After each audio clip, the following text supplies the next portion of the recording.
Ora, muito bom dia. Estou a chegar em boas condições? Bom dia, professor, sim. Bom dia, sim. Bom dia a todos, então.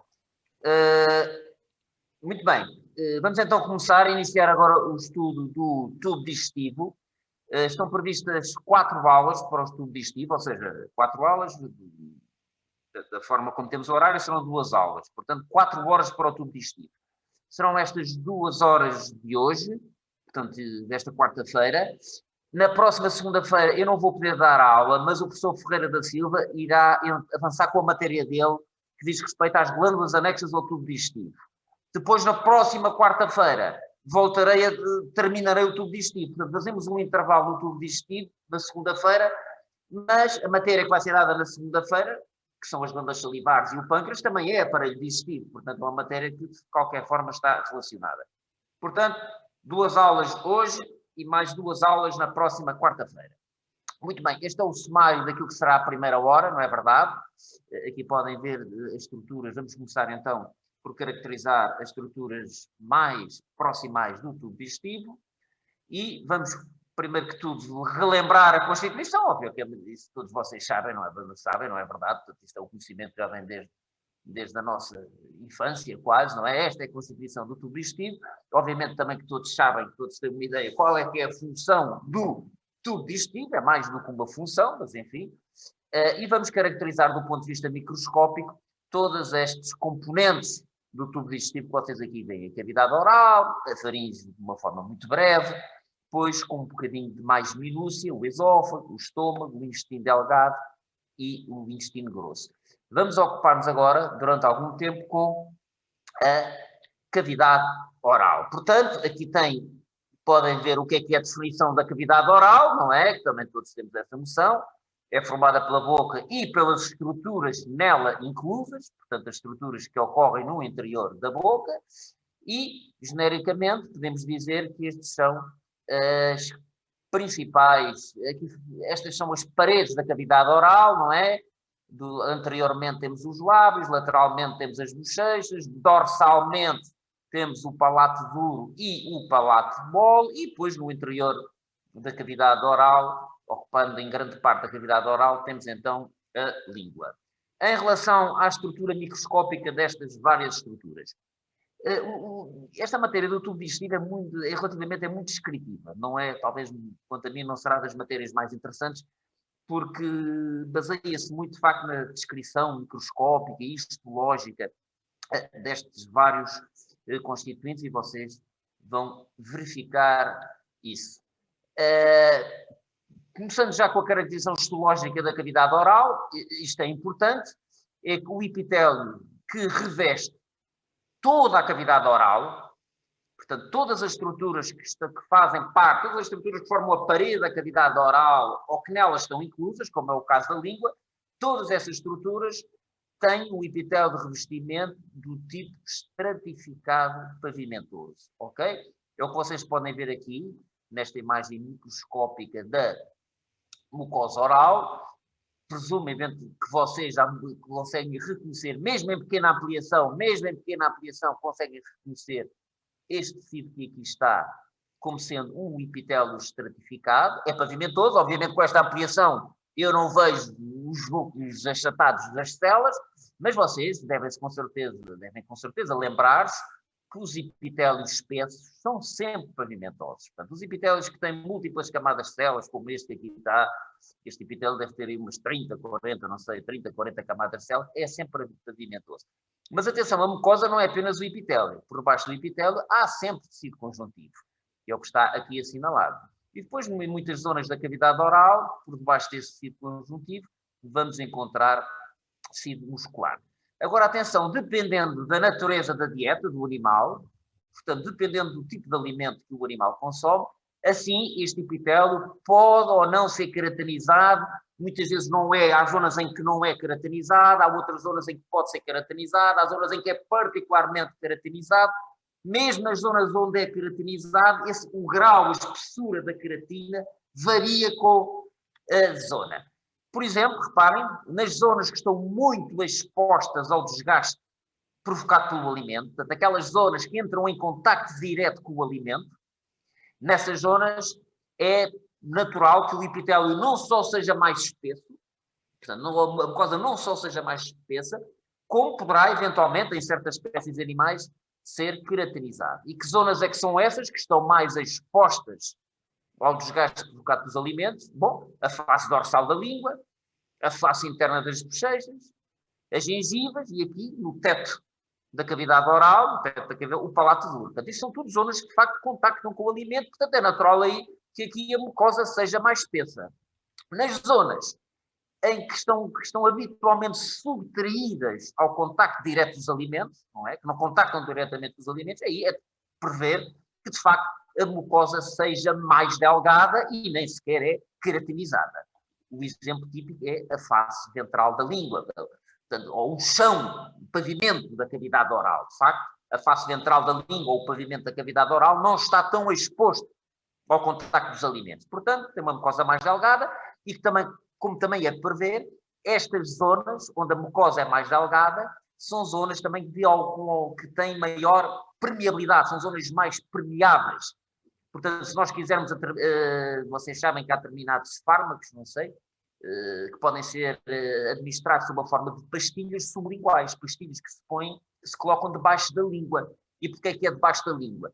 Porque, de facto, por debaixo da língua, no pavimento da cavidade oral, a mucosa é relativamente fina.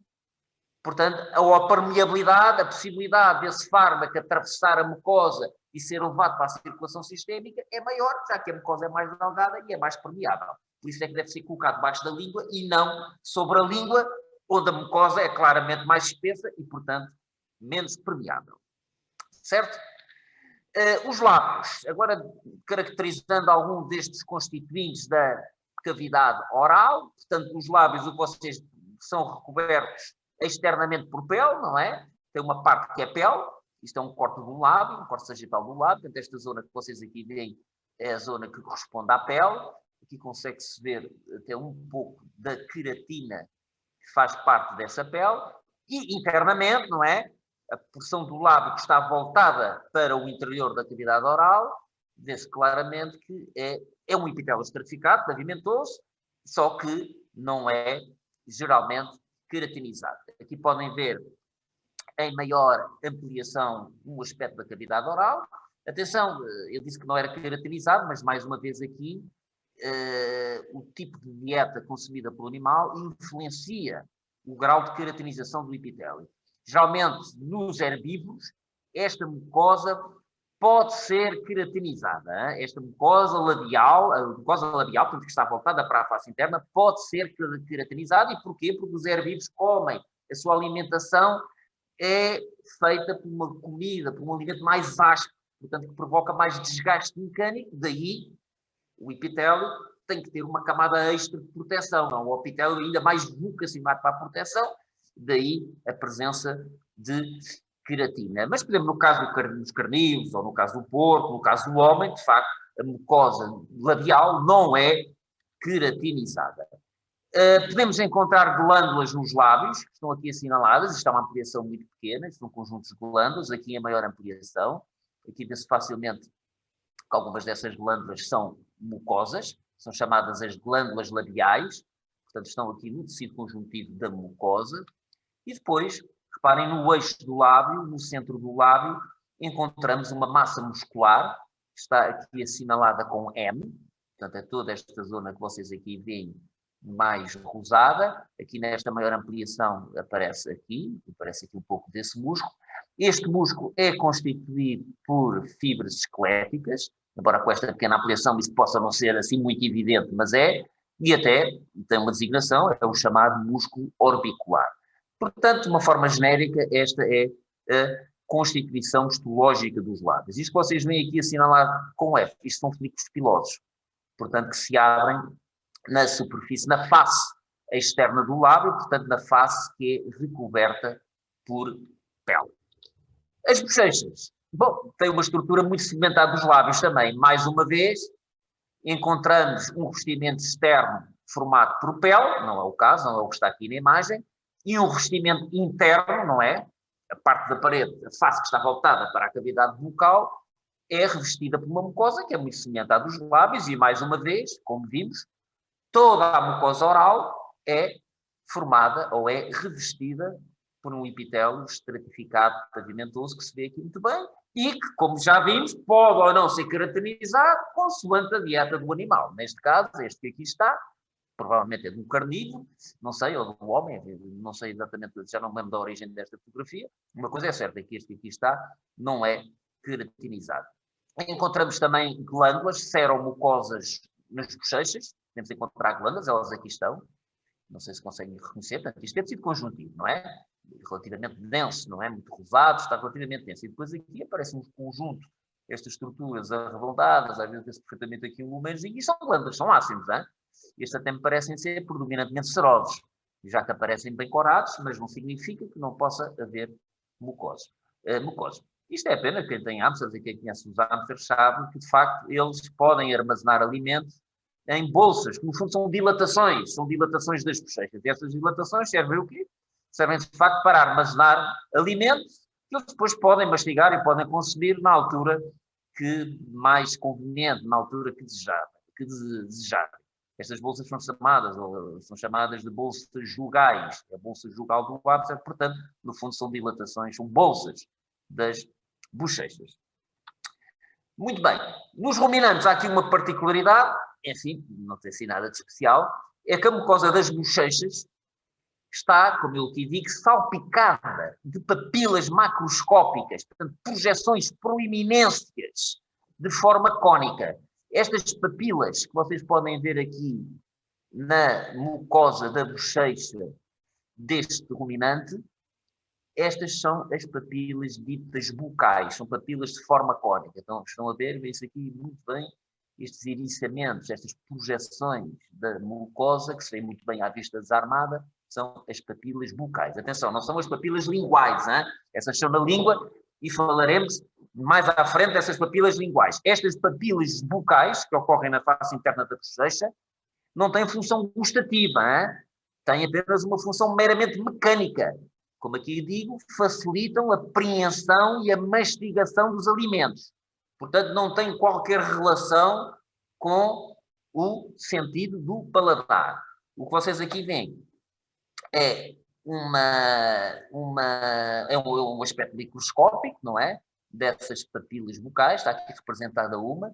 Isto eu retirei isto no artigo, portanto, isto é a alpaca, vejam, papilas bucais da alpaca, não é? E tem aqui o epitélio estratificado pavimentoso, e a dada altura este epitélio, atenção, não é só o epitélio que forma uma projeção, é a mucosa, é o tecido conjuntivo que se projeta para o lumen da cavidade bucal, e obviamente que essa projeção do tecido conjuntivo, essa proeminência, é acompanhada pelo epitélio. Portanto, isto é que é uma papila, é sempre uma projeção da mucosa, e essa projeção é, repito, acompanhada pelo epitélio.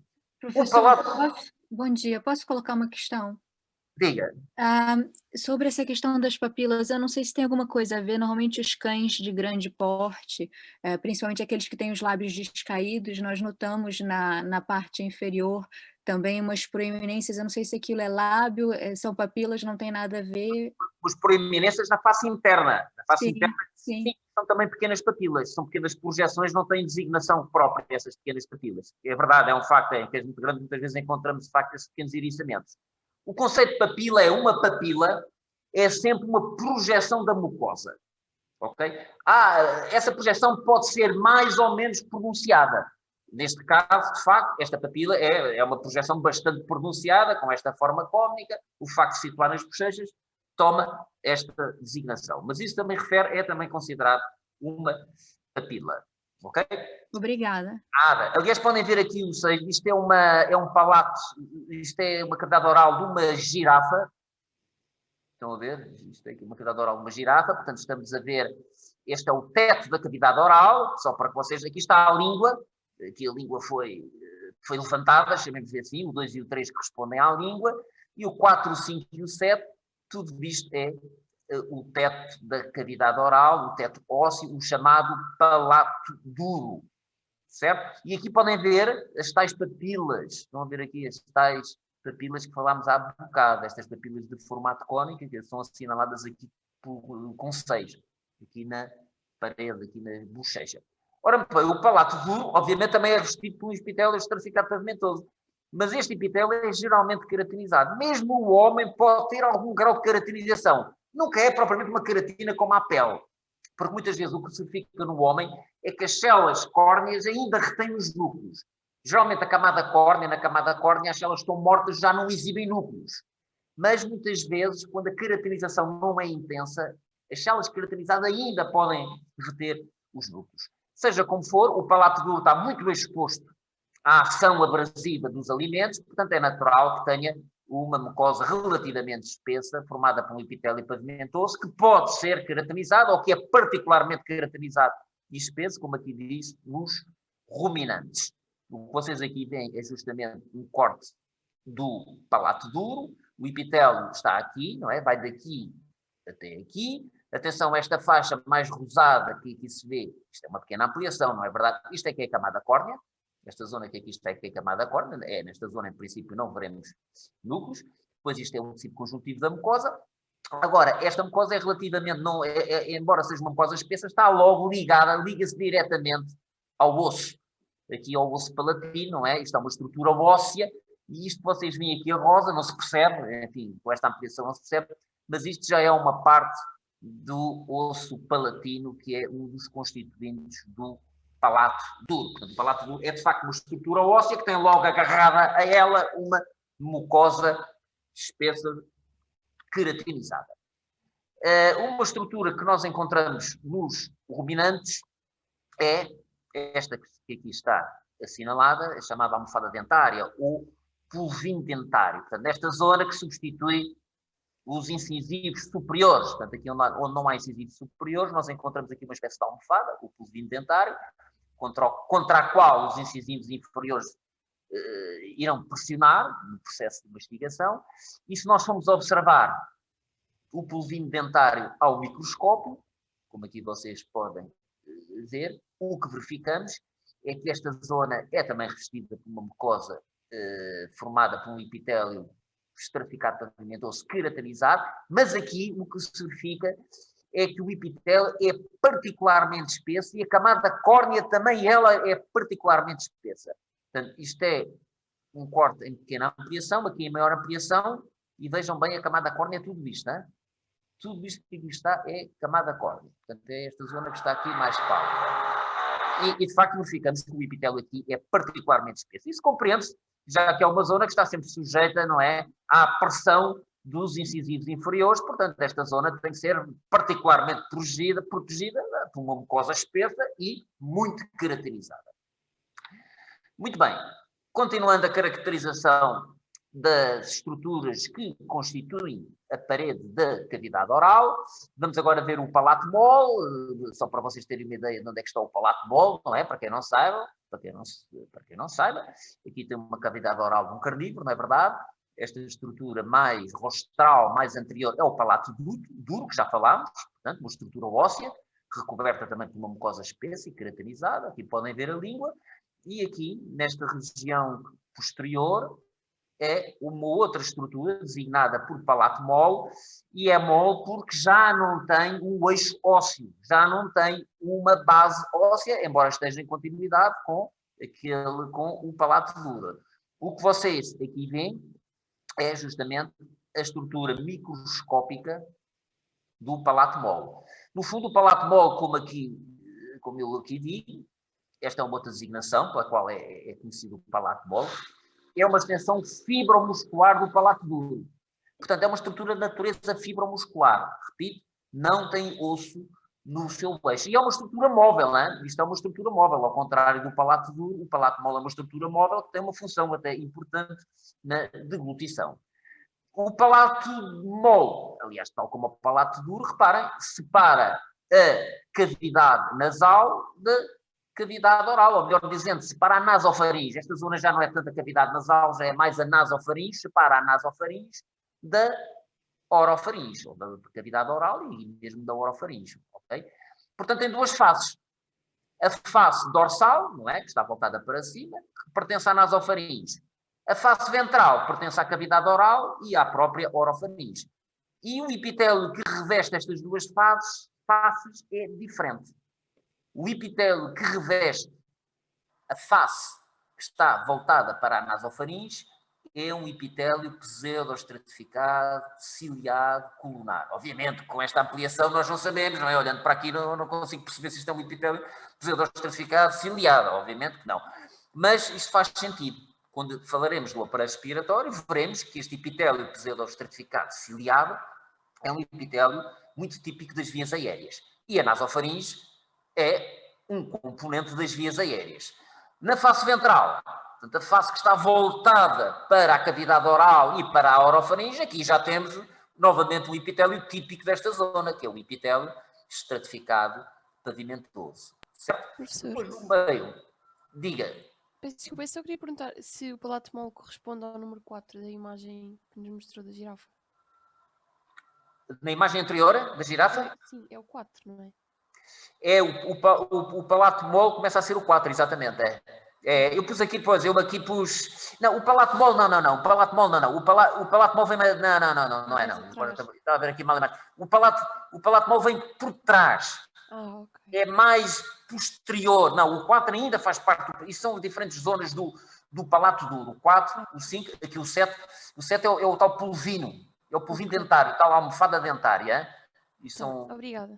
O palato mole ainda está numa zona posterior. E pronto, não há assim mais nada a dizer. Aqui também encontramos músculo no palato mole, também encontramos glândulas, mas isso glândulas já vimos, glândulas encontramos em todas as zonas, não é? Em todos os constituintes da cavidade oral. E pronto, e chegamos assim à língua. Portanto, no fundo, o que estivemos a ver até agora tivemos a caracterizar no fundo as estruturas que formam a parede da cavidade oral, não é? Anteriormente os lábios, lateralmente as bochechas e dorsalmente o palato duro e o palato mole. Vamos agora perder mais algum tempo. Enfim, querer levar mais algum tempo é na caracterização da língua. Como todos sabem, não é? A língua é um órgão muscular. Portanto, é um órgão até com uma mobilidade muito grande e é constituído essencialmente por músculo. O que vocês aqui veem, isto é apenas pus aqui a língua de uma girafa. A língua de uma girafa, de facto, é extremamente, tem um comprimento assinalável, mas isso também tem a sua razão de ser, isso tem a ver com a alimentação dela, já que se ela alimenta-se muitas vezes em folhas, alimenta-se em árvores, em folhas de árvores, que são geralmente as acácias, são árvores espinhosas, com espinhos, e portanto ela com esta língua comprida consegue captar as folhas que servem de base à sua alimentação, evitando ao máximo os espinhos, não é, que protegem essas folhas. Muito bem, isto é uma pequena ampliação, isto é uma pequena ampliação de um corte de língua. De todas as estruturas da cavidade oral que nós falámos até agora, aquela que vocês têm que saber identificar na prática é a língua. Portanto, na prática, nós não vamos estudar nem os lábios, nem as bochechas, nem o palato, não temos preparações dessas estruturas. Aliás, temos umas de lábio, mas a única que de facto sai para exame prático é a língua. Quando nós observamos em pequena ampliação, vemos de facto, vocês eventualmente podem, com esta ampliação, pode não ser muito perceptível, mas tudo isto que está aqui corado de rosa pela eosina, tudo isto é músculo. Isto são feixes de fibras musculares. E atenção, são fibras musculares esqueléticas. E depois, é um órgão maciço, portanto aqui não há lúmen. Depois, a revestir o órgão, temos uma mucosa, não é? Com um epitélio e com uma pequena quantidade de tecido conjuntivo. E já vamos ver que esse epitélio também é um epitélio estratificado pavimentoso. Mais uma vez, verificamos que esta mucosa lingual é mais espessa e mais resistente nos herbívoros do que nos carnívoros ou no homem. Mais uma vez, isto tem a ver com a qualidade da alimentação, com o facto dos herbívoros terem uma alimentação mais grosseira, mais abrasiva, portanto, que exige uma maior proteção das estruturas que contactam diretamente com a alimentação. Como também eu assinalei, a espessura da mucosa lingual é superior na face dorsal, naquela em que poderá eventualmente haver caracterização, e a espessura é menor na face ventral, portanto, na face que está voltada para o pavimento, para o chão da cavidade oral. Muito bem, portanto, tínhamos visto, isto é tudo, isto tudo que aqui está são feixes de músculo, de tecido muscular esquelético. Atenção que na língua existem glândulas. Entre os feixes de músculo esquelético podemos encontrar ácidos, glândulas tanto serosas, que são estas escuras que vocês aqui veem, isto é uma ampliação muito pequena, como mucosas. portanto são as chamadas glândulas linguais, obviamente que secretam a saliva na superfície da língua. Isto é agora uma maior ampliação, onde nós podemos observar o músculo esquelético que constitui o grosso da língua. Reparem que as fibras musculares esqueléticas na língua dispõem-se em todas as direções do espaço, ou seja, quando nós fazemos um corte de língua, vamos interceptar essas fibras em diferentes ângulos. Aqui vêm feixes cortados longitudinalmente, estão assinalados com L, e aqui, por exemplo, está um feixe cortado transversalmente. Aqui está o outro feixe cortado transversalmente, aqui também transversalmente, aqui estão obliquamente. Portanto, como elas dispõem nas 3 direções do espaço, obviamente, quando efetuamos um corte da língua, são interceptadas nos mais variados ângulos. Mas também é por isso que, de facto, a língua tem uma diversidade, uma grande amplitude de movimentos, deve-se às diferentes orientações das fibras musculares que as constituem. Portanto, feixes de tecido muscular esquelético, feixes dispostos em posição vertical, horizontal e oblíqua. E aqui as glândulas salivadas, as pequenas glândulas linguais, que eu fiz referência na imagem anterior. Eu presumo que vocês com esta ampliação já poderão reconhecer isto como ácinos mucosos, lembram-se? São os ácinos cujas células têm um citoplasma muito claro, e aqui não se vêem assim muito bem, mas estes ácinos de coloração mais carregada são ácinos serosos. Certo? Ora, muito bem, a superfície dorsal da língua, já vimos, tem uma mucosa, esta é a superfície dorsal, esta é a superfície ou face ventral. A superfície dorsal, além de ter uma mucosa mais espessa, que pode ser keratinizada, repito, dependendo do tipo de dieta, além disso, exibe também umas projeções, é recoberta por umas projeções, mais uma vez que se designam papilas, tal como aquelas que nós observamos nas bochechas, que também eram projeções da mucosa. Uma papila é sempre uma projeção da mucosa. Estas papilas vêm-se à vista desarmada. Ora, muito bem, estas papilas podem exibir diferentes formas e tamanhos. E consoante o seu aspecto morfológico, elas são classificadas em 4 tipos principais, cujos nomes estão aqui indicados. As papilas filiformes, as papilas fungiformes, as papilas folhadas e as papilas valadas ou circunvaladas. Portanto, isto são sinónimos.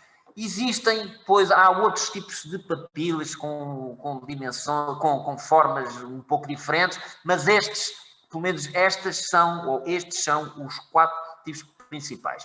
E também na prática, vocês têm que saber distinguir estes 4 tipos principais de papila e vão ver que são relativamente simples de identificar. Atenção, sublinho, estas papilas só estão presentes aqui na face dorsal da língua. Portanto, na face ventral, lá por baixo da língua, o epitélio não apresenta papilas. Muito bem. Fazendo agora a caracterização de cada uma destas 4 papilas, as mais numerosas são as papilas ditas filiformes, portanto, ocupam uma grande porção, uma boa parte da superfície dorsal da língua. Aqui podem ver o seu aspecto microscópico. São papilas de forma cônica. Cônica significa, no fundo, tem uma base mais larga e uma extremidade afilada, terminada em ponta. Portanto, isto é uma papila, aqui é outra, aqui é outra, aqui é outra, certo? Aqui, reparem, isto é epitélio, isto é tecido conjuntivo. Relembro-me que às vezes estas ilhas de tecido conjuntivo que nós vemos no meio do epitélio, isto deve-se ao facto do corte não interceptar a ligação desta extremidade do tecido conjuntivo à sua base. Portanto, este tecido conjuntivo daqui está ligado lá acima. O corte é que não apanhou essa ligação. Aqui podem ver as papilas filiformes no cão, portanto, com o seu aspecto pontiagudo, são, repito, as mais numerosas, e no caso, todos conhecem isto, tanto nos ruminantes como no gato, vocês podem ver aqui papilas filiformes na língua de um gato, estas papilas são revestidas por uma camada córnea muito espessa. Bom, a própria língua dos ruminantes, toda a mucosa oral, toda a face dorsal da língua dos ruminantes é relativamente caracterizada. Mas as zonas onde ocorrem as papilas filiformes, daí o grau de caracterização ainda pode ser maior. E o que vocês aqui veem é uma língua de gato, onde podemos observar uma papila filiforme. Esta zona que vocês aqui veem mais pálida, esta zona que aqui está mais pálida, aqui um pouco amarelada, pontiaguda, isto é a camada córnea. Atenção, a papila é tudo isto. A papila é uma projeção do tecido conjuntivo, que neste caso se acompanha por uma elevação do epitélio. Portanto, este conjunto é a papila. No caso do gato, geralmente esta papila exibe duas proeminências, exibe duas pontas. Uma ponta caudal, uma extremidade caudal quer dizer que está voltada mais atrás, e uma outra extremidade mais à frente, dita rostral. Geralmente esta extremidade caudal, desta chamada papila caudal, esta proeminência caudal, é a maior, são estas que nós vemos aqui muito bem, e a mais pontiaguda e aquela que é mais caracterizada. Ok? Portanto, estas papilas filiformes, atenção, não são papilas gustativas. São papilas que têm uma função, sobretudo, mecânica, sobretudo de preensão dos alimentos. Portanto, estão envolvidas no processo de manipulação dos alimentos, portanto, têm uma função de preensão, uma função mecânica, não tem nada a ver com o sentido do paladar, já que elas não têm botões gustativos. Nenhuma destas espécies, nem sequer no homem, no cão, no gato, nos vinhos, não tem corpúsculos gustativos. E é justamente o grau de caracterização destas papilas que confere à língua do gato e à língua também dos ruminantes aquela aspereza, não é? A língua do gato parece uma lixa, daquela aspereza característica desta espécie. Aliás, o facto destas papilas serem muito caracterizadas também ajuda muito quando os gatos fazem a limpeza do pelo. Obviamente que estas papilas funcionam como uma escova, devido ao seu grau de caracterização e à sua extremidade pontiaguda. Eles, quando estão a lamber o pelo e a fazer a sua higiene diária, isso, de facto, elas simulam a função de uma escova.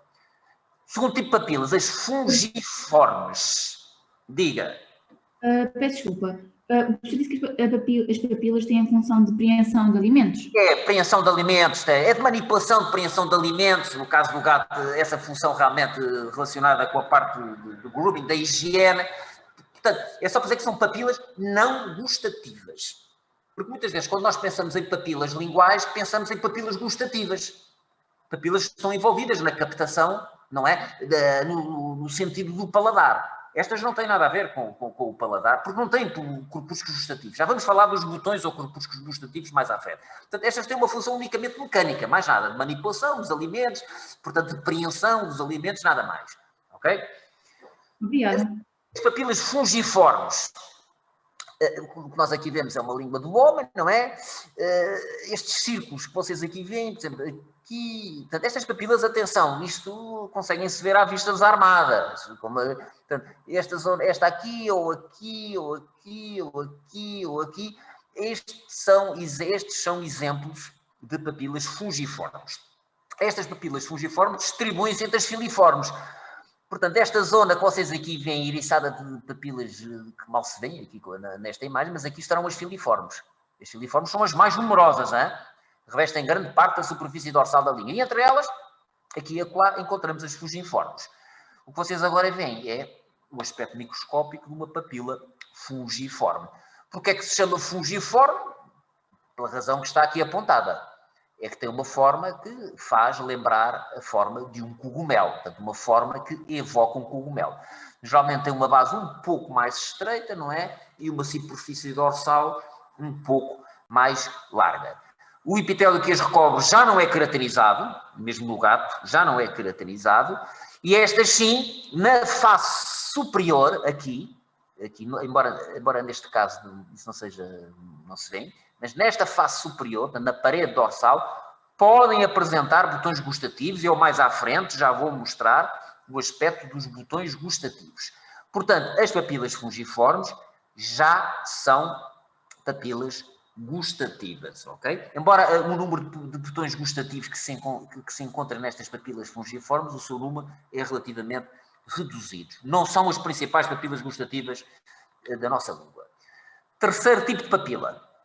As papilas valadas, também chamadas circunvaladas, como aqui se diz, são as maiores papilas da língua. Primeiro, são as maiores, vêm-se claramente à vista armada, mas são pouco numerosas.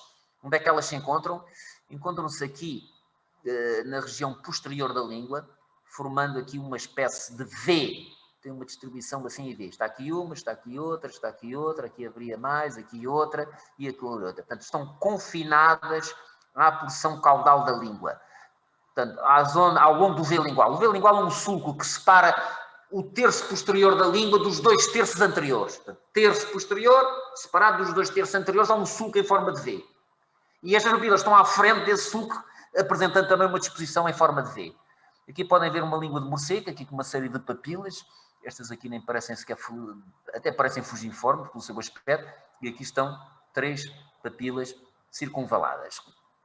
Geralmente não se projetam muito à superfície da língua, não se projetam muito acima da superfície do órgão, ou quando o fazem, ou não fazem mesmo projeção à superfície do órgão, ou quando fazem essa elevação é pouco acentuada. Mas vamos ver o seu aspecto microscópico.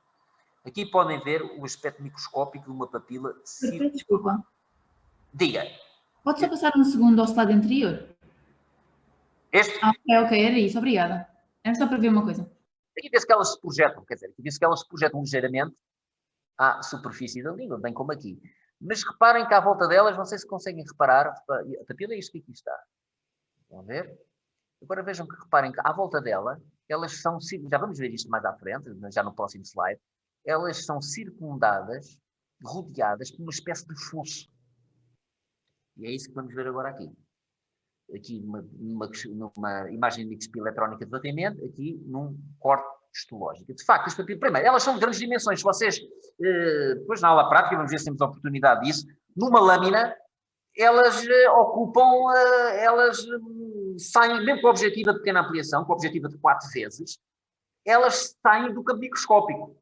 Portanto, elas muitas vezes, a objetiva de menor ampliação, de 4 vezes, não consegue apanhar a papila em toda a sua circunferência. Portanto, são papilas de grandes dimensões. Aqui está ela. Vejam, a papila é isto. Tem muitas vezes assim uma forma que se assemelha a de um cálice. Portanto, tem uma base também mais estreita, tem assim uma base mais estreita e uma superfície dorsal um pouco mais alargada. Mas, repito, são bastante maiores, mesmo do que as fungiformes. Hein? São bastante maiores do que as fungiformes. E depois tem outra particularidade, que distingue muito facilmente das fungiformes.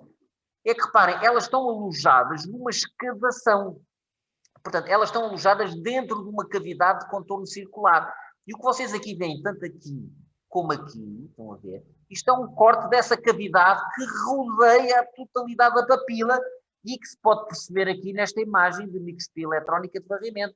Isto é a papila circunvalada. E isto, que vocês aqui veem, isto é a cavidade que circunda totalmente a papila. E que aqui foi cortada, não é? Isto, aqui vê-se a cavidade tem corte e aqui um corte igualmente da cavidade. Portanto, no fundo, elas estão alojadas numa escavação da superfície da língua. Por isso é que elas não se projetam muito acima da superfície dorsal da língua. Reparem que elas não se projetam muito acima, porque de facto estão alojadas, estão nesta escavação. Estas papilas apresentam numerosos corpúsculos gustativos. Numerosos. No homem, há estimativas que cada papila tem cerca de 1000 corpúsculos gustativos, que estão aqui assinalados e que já vamos ver em maior ampliação. Aqui nas paredes laterais, tanto aqui como aqui. Não sei se estão a ver aqui ao nível do epitélio. Aqui está o epitélio. Hein? Isto é o epitélio estratificado pavimentoso. Isto é tecido conjuntivo. Estas zonas, estas manchazinhas aqui mais pálidas, cada uma destas manchas mais pálidas que ocorre aqui dentro do epitélio, cada uma delas é um corpúsculo ou botão gustativo. Já vamos ver isto mais à frente, em maior ampliação. No tecido conjuntivo, próximo destas papilas, encontramos de forma sistemática glândulas serosas. Estas ilhas aqui mais escuras que vocês aqui veem, obviamente com esta ampliação é difícil identificar o que é, mas isto são glândulas serosas. Aqui são ácidos, são conjuntos de ácidos. Aqui. Estas glândulas serosas vão lançar a sua secreção, os ductos que emanam delas, embora aqui não se veja, vão justamente se abrir num fosso. Portanto, nesta cavidade, neste fosso que circunda a papila. E estas glândulas até têm um nome especial, são chamadas de glândulas de von Ebner. Portanto, estas glândulas de von Ebner, no fundo, são glândulas seurosas, iguais a muitas outras que nós encontramos no nosso organismo. São as glândulas seurosas que estão associadas às papilas circunvaladas e que lançam a sua secreção naquela cavidade que circunda a papila circunvalada. Certo? Portanto, esta designação especial, mas repito, são glândulas serosas, como existem noutras partes do nosso organismo. Já vamos mais à frente já caracterizar os corpúsculos gustativos, só para terminar a caracterização das papilas com as últimas, que são as papilas folhadas ou foliadas. Folhadas ou foliadas, o nome deriva do facto delas terem uma forma que se assemelha à folha de um livro.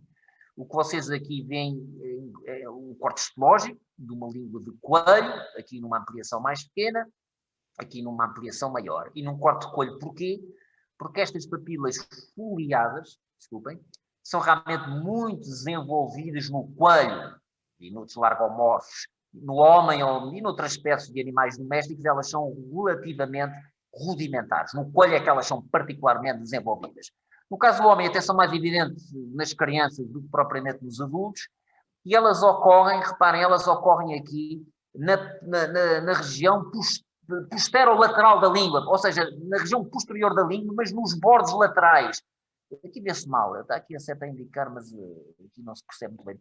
Mas é sobretudo aqui nesta zona, portanto, na região posterior da língua, mas não tanto na superfície dorsal, mas aqui nesta face lateral.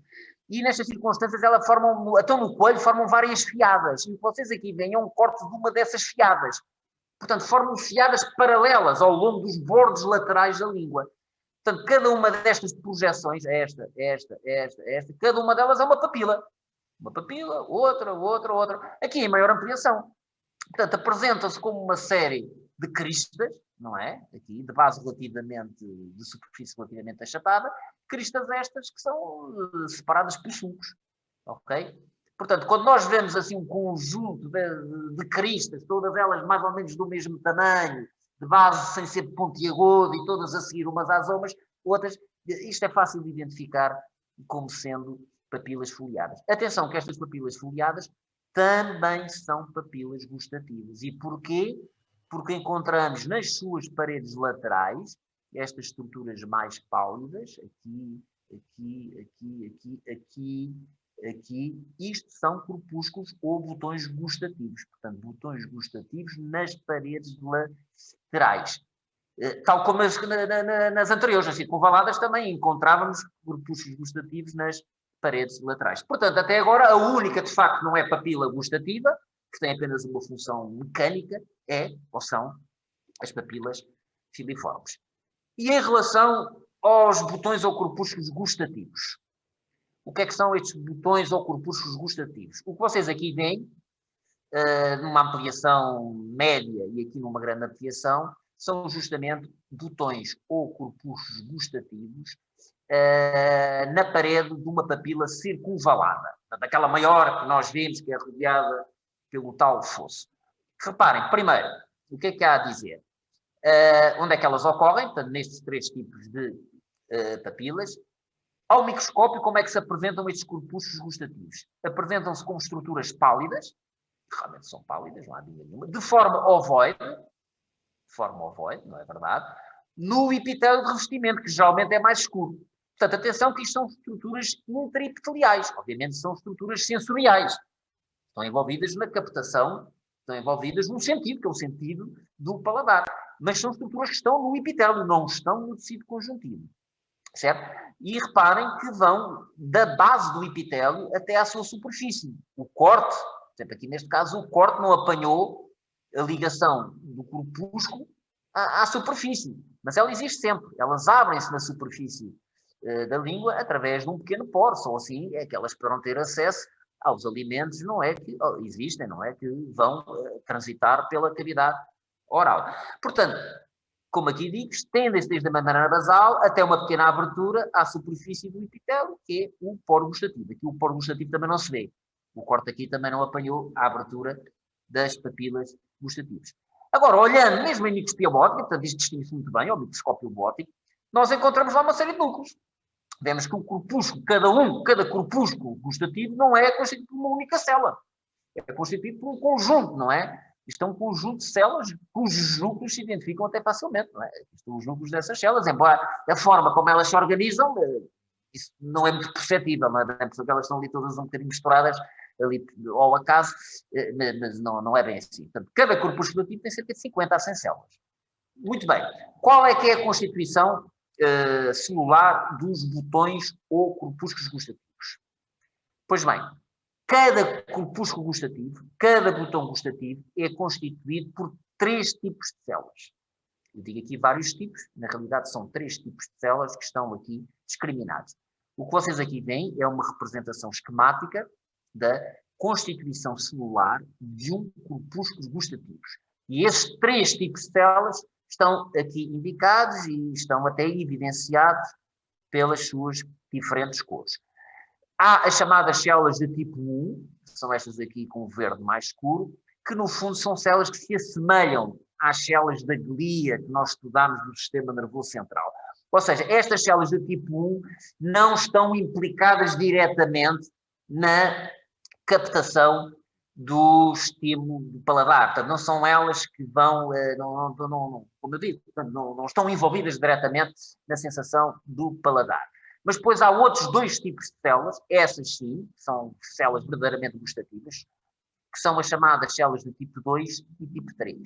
As células de tipo 2, podem observar aqui uma, esta aqui com o verde um bocadinho mais pálido, e as células de tipo 3 é esta que está aqui vermelha. Portanto, estas de tipo 2 e tipo 3 é que são verdadeiramente as células gustativas e que estão envolvidas na quimiorrecepção, não é? São elas que interagem com as substâncias que são veiculadas pelos alimentos e que com elas interagem e despertam a sensação do paladar. Isto é uma imagem microscópica em que eles conseguiram marcar com cores diferentes as células do tipo 2 e as células do tipo 3, portanto, no fundo, os 2 tipos de células gustativas, as tipo 2 aqui é verde fluorescente, as tipo 3 a vermelho fluorescente, isto é um corpúsculo gustativo, aqui é outro e aqui é outro. Não é? Agora reparem já no pormenor.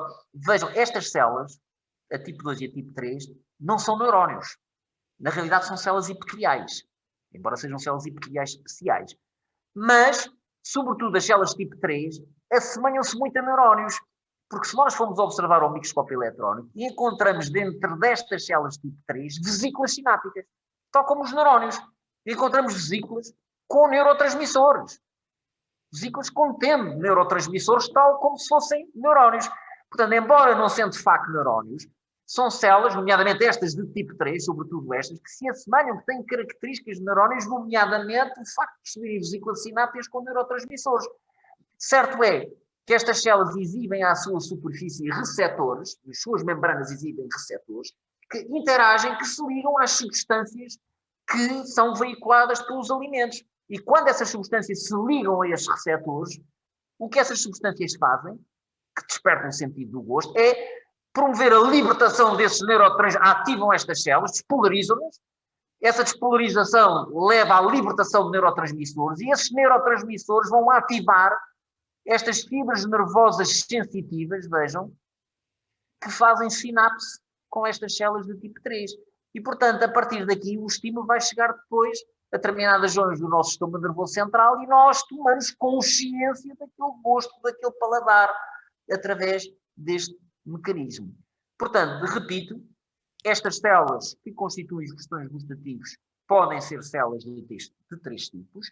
Apenas as células do tipo 2 e tipo 3 estão envolvidas diretamente na quimiorrecepção, portanto, na captação, estão envolvidas no sentido do paladar.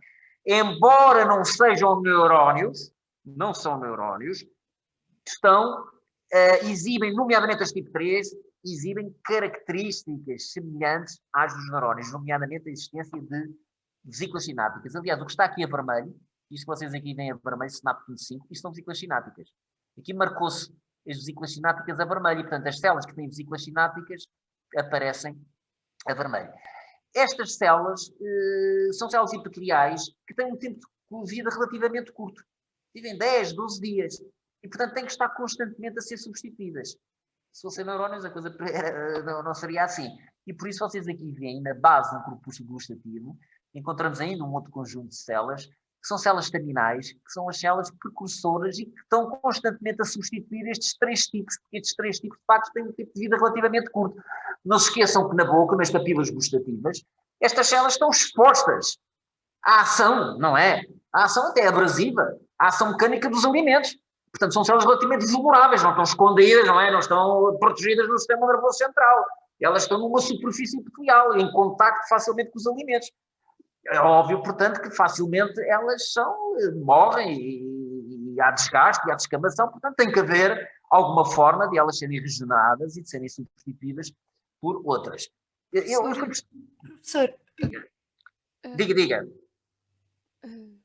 Peço desculpa, só queria perguntar se não é núcleo, mas no centro do botão que está aqui representado a cor de rosa na imagem, é mais células ou tem algum tipo de tecido lá no meio?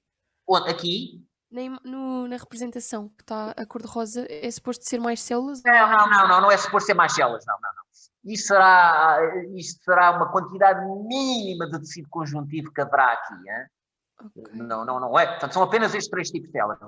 Eu quero só chamar a atenção, é que apenas destes 3 tipos, 2, de facto, são as células que estão envolvidas diretamente na captação no gosto, no sentido do paladar, e atenção que estas células enviam essa informação através de fibras nervosas sensitivas, que podem pertencer a vários tipos de nervos, e depois nós só tomamos consciência da sensação, se é um morango, ou se é uma laranja, ou se é outro paladar qualquer, depois dessa informação, não é?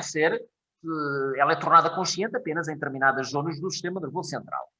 Isto é apenas uma curiosidade que eu fui buscar. Professor, peço desculpa. Ainda sobre o slide anterior, a minha questão está: quem é despolarizado inicialmente na recepção do gosto são as células de tipo 1, 2 e 3, certo? É as 2 e 3. Só que a diferença, isso não foi no Juncker, eu também não quero estar a aprofundar muito disto. Não é? A diferença é que as 2 não têm contacto sináptico direto com as fibras sensitivas. As únicas que estabelecem contacto direto que têm sinapses. No fundo, isto é uma sinapse, que vocês aqui veem, é uma junção, não é? Entre uma terminação nervosa e uma célula. Isto, no fundo, é uma sinapse. E este tipo 3 é que tem sinapse direta. Estas também têm receptores à sua superfície. Atenção, os receptores que interagem, que se ligam às moléculas que despertam o sentido do paladar, esses receptores estão na membrana plasmática destas células. E, obviamente, estão na membrana plasmática que se abre no poro. Imaginem que isto aqui é a cavidade bucal, não é? Elas têm aqui receptores e a ligação desses vários tipos de substâncias a esses receptores, e isso é que promove a despolarização destas células. Estas também são despolarizadas, só que estas depois ativam as 3 por um mecanismo indireto, não interessa. Estas também são sensíveis, também têm receptores do paladar. Só que depois libertam substâncias, nomeadamente ATP, e essas substâncias vão estimular, por sua vez, as do tipo 3, e depois as do tipo 3 é que vão estimular as fibras que levam essa informação até ao sistema nervoso central. Atenção, isto no João Carneiro Carneiro isto não vem com esta profundidade, no entanto, eu gostaria que vocês, enfim, soubessem, portanto, tivessem ideia apenas desta constituição. E há uma coisa muito curiosa, eu fui buscar isto agora recentemente, aliás, isto nem está, eu nem pus isto no Moodle. Vocês sabem agora com esta questão toda do Covid, não é verdade? Isto é uma coisa muito recente, é um artigo muito recente, eu agora andei a ver, porque vocês sabem que um dos sintomas, ou há 2 sintomas dos indivíduos afetados com Covid, são sintomas que aparecem em algumas pessoas, não em todas, é a perda do olfato e a perda do paladar. Ou pelo menos a diminuição, às vezes é a diminuição, não é uma perda total, mas muitas vezes é uma perda total do olfato e uma perda total do paladar durante um certo período de tempo, nomeadamente durante o período de tempo em que eles estão infectados. E, portanto, houve aqui uns indivíduos que foram à procura, obviamente que eles não utilizaram língua humana, eles utilizaram língua de ratinho, mas foram à procura na língua de ratinho ver se de facto nas células da mucosa lingual do ratinho, não foi só da mucosa lingual, foi da mucosa oral, na mucosa oral do ratinho, eles foram ver se de facto essas células que existem na mucosa oral têm ou não receptores para o vírus, para o SARS-CoV-2. E, não sei se vocês sabem, o vírus utiliza como porta de entrada nas nossas células um receptor, que é o chamado ACE2, ACE2, e, portanto, todas as células que exibem este receptor estão a exibir uma porta de entrada para o vírus. As células que não têm o receptor ACE2, nessas células o vírus não entra porque não tem porta de entrada. Pois bem, o que eles verificaram é que, de facto, na mucosa oral do ratinho, nomeadamente do ratinho adulto, não durante o desenvolvimento embrionário, isto é durante o desenvolvimento embrionário, verificaram que, de facto, as células da mucosa oral do ratinho exibiam múltiplo, todas elas tinham receptores ACE2, portanto, portas de entrada para o vírus em grande quantidade, embora este vírus não afeta o ratinho. E verificaram uma coisa curiosa, é que nos corpos gustativos, vejam, vocês aqui, o que está aqui representado é a mucosa da língua. Isto é o epitélio, não é? Isto é o epitélio estratificado pavimentoso da língua aqui, não é? Certo? Isto é uma papila filiforme, aqui ao lado outra papila filiforme, e eles aqui, isto é uma papila fungiforme. Atenção, a papila fungiforme também é gustativa. E o que eles verificaram é que nos corpúsculos gustativos, praticamente, as células não têm receptores ACE2, a não ser encontrar umas células de tipo 3, portanto, nestas aqui de tipo 3, uma pequeníssima minoria é que exibia estes receptores. Pelo contrário, verificaram que noutras zonas do epitélio lingual existia uma quantidade muito maior de células com este receptor. Portanto, isto tudo leva a crer que, de facto, na mucosa oral, as células gustativas, que estão aqui representadas, não serão o alvo principal do SARS-CoV-2. Porquê? Não são o alvo principal? Porque não, na sua grande maioria, não exibem a porta de entrada para o vírus. Ou seja, a perda do paladar que se observa em determinados, uma população de pacientes infectados com SARS-CoV-2, essa perda do paladar não resulta de uma ação direta sobre os corpos gustativos. Não sabe, de facto, como é que isso acontece. Porque é que se perde o paladar. Mas, aparentemente, atenção, aparentemente, o facto destas células não exibirem praticamente receptores que permitam a entrada do vírus, sugere que o vírus não ataca diretamente essas células. A pessoa pode perder o paladar, mas será por uma via indireta, que não está esclarecida. Aliás, há muito poucos trabalhos no sentido do paladar, num sentido relativamente mal estudado e complexo. Há muito mais a dizer sobre isto, mas é relativamente mal estudado e encontram-se muito poucos trabalhos, há muito poucos trabalhos sobre estes mecanismos, estes mecanismos que estão envolvidos, de facto, neste sentido. Portanto, isto é apenas uma curiosidade. Aliás, isto é um artigo de acesso livre, vocês têm aqui a referência, se quiserem lá, quem quiser lá e dar uma vista de olhos, pode facilmente aceder ao artigo. E agora a terminar muito rapidamente aquilo que seria a primeira hora da aula, só para relembrar que há tecido linfóide na língua, nomeadamente no terço posterior do órgão, em que se vêem duas elevações, não é? Essa é a chamada tonsila lingual. Isto é só para relembrar o aspecto microscópico de uma tonsila. Vocês vão olhando para as imagens, eu verifiquei, não é? A propósito do exame de histologia 1, eu verifiquei que há uma boa parte dos estudantes realmente que estão com dificuldades na interpretação microscópica das imagens. Não sei, verifiquei isso, não é? Pelas notas que tiveram e pelos erros que às vezes cometeram no diagnóstico das imagens microscópicas. Vocês, quem tiver dificuldade, nós ainda vamos treinar. A histologia 2 pode também servir como base de treino microscópico para a histologia 1, não é? Portanto, quanto mais imagens, quanto mais estruturas microscópicas vocês observarem, mais facilmente ganham desenvoltura na interpretação dessas imagens. Por exemplo, isto vê-se que é uma tonsila. Eu não sei se lembram, mas uma tonsila é uma acumulação de tecido linfóide por debaixo do epitélio. Esta zona mais arroxeada que vocês aqui veem, onde se vêem múltiplos folículos linfáticos, esta é a zona da tonsila. No fundo, isto é um corte-língua. É um corte-língua do bovino. Está aqui o epitélio da língua. Nesta zona da língua, por debaixo do epitélio, onde se acumula o tecido linfóide, pois bem, esta é a zona da tonsila lingual. Certo? Depois há aqui umas estruturas especiais. Vocês depois leem isto não tem assim nada... Enfim, não. Enfim, são estruturas especiais da língua dos nossos animais domésticos. Uma é esta, o toro lingual. O que é o toro lingual dos ruminantes? Isto aparece só nos ruminantes. Como aqui diz, é uma proeminência, como vocês aqui veem, da região dorsocaudal. Portanto, face dorsal, caudal, região posterior da língua. Portanto, esta grande proeminência que vocês aqui veem é chamada de toro lingual. Aqui é uma imagem real, não é? Uma imagem de um toro lingual de uma cabra, certo? E vê-se que na superfície deste toro lingual há também umas projeções, embora sejam projeções relativamente largas, de superfície achatada. Essas projeções também são papilas e têm uma desiglação, chamam-se papilas lenticulares. Depois também há outras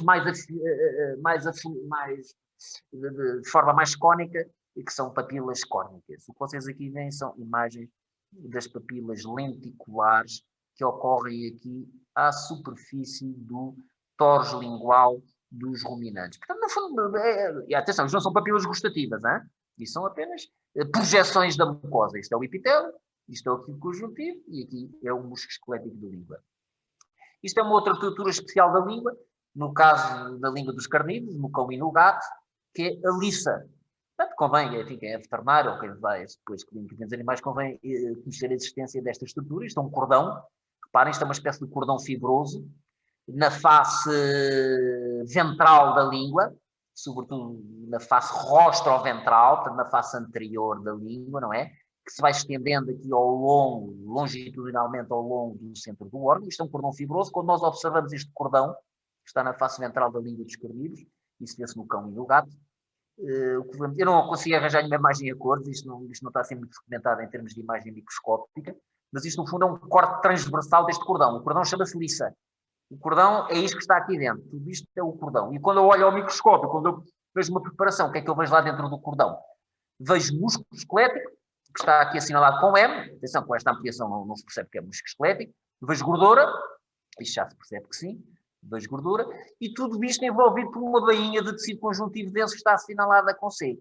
Portanto, este cordão tem tecido conjuntivo denso, tem músculo e gordura lá dentro. Não tem uma função que lhe seja atribuída, não tem um significado funcional, mas é bom que se conheça a sua existência para não se interpretar isto como sendo alguma estrutura patológica quando é uma estrutura anatómica normal, certo?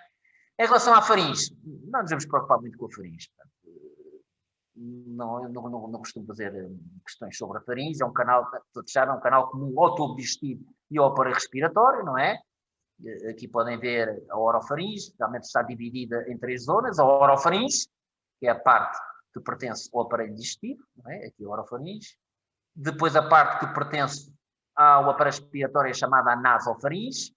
Cá está o palato duro e o palato mole, não é? A fazer a separação entre a nasofaringe e a orofaringe, ok? Que já falámos. Depois um pouco mais caudalmente é chamada laringe ou faringe, ok? Pronto. Mas esta, na parte oral, na parte oral é suposto, não é? Já sabemos que aqui a orofaringe, obviamente o epitélio tem que ser estratificado pavimentoso. Certo? Portanto, na face que está voltada aqui para a orofaringe. Muito bem.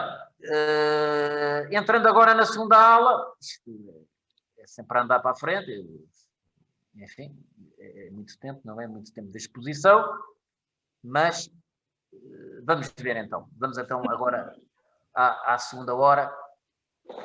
Peço desculpa. Diga. O terceiro tipo era larifaringe? Não consegui perceber. Orofaringe,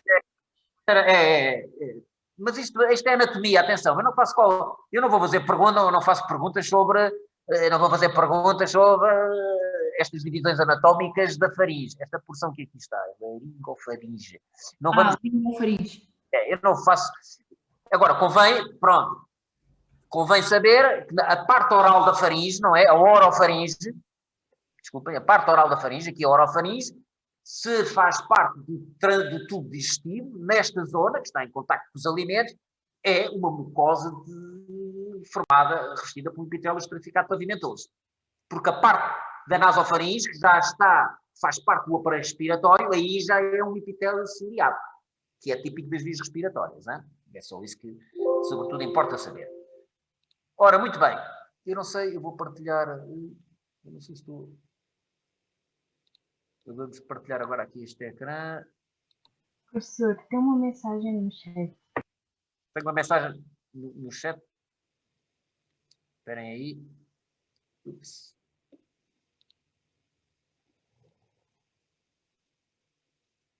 Mas eu não estou a ver a mensagem nenhuma. Eu realmente ouvi aqui, onde é que é aqui o chat?